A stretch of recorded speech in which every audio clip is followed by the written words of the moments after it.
And this is really coming from the seller's perspective.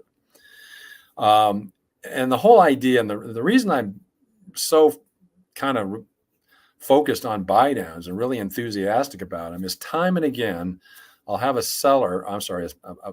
buyer's agent actually call me to pre-qualify a buyer because they're going to make an offer on a home. Well, in the last week to 10 days, I've had multiple situations like that.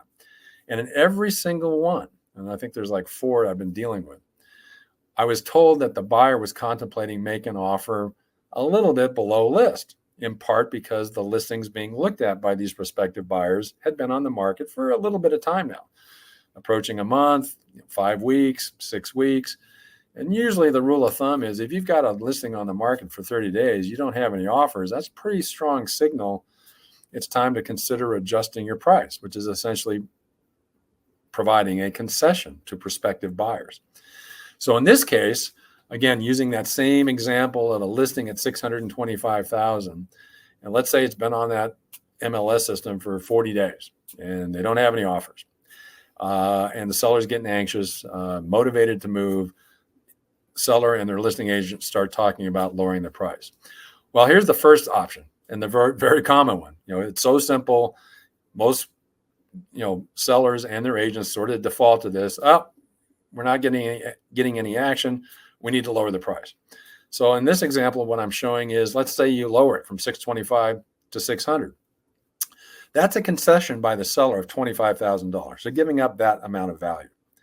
Now, what does that do to the buyer side for a prospective buyer? Well, now with 20% down, their loan amount's not going to be $500. It's going to be $480. And what that means is the principal and interest is going to drop from $3,000 at $500,000 loan amount to $2,878. That's $122 lower. So that does point out that if the seller, in getting more anxious about selling their home, is willing to offer a concession by lowering their list price by $25,000, there is some benefit to that buyer who otherwise was contemplating and buying it at full list. By nature of the price reduction, they get an opportunity to get a smaller loan amount, which is going to save them some money per month in the mortgage payment. And at a market rate, again, in this example, we're using 6%, it's $122 a month. It's okay. Not so much that you can get real excited about it, but it's, it's something, right?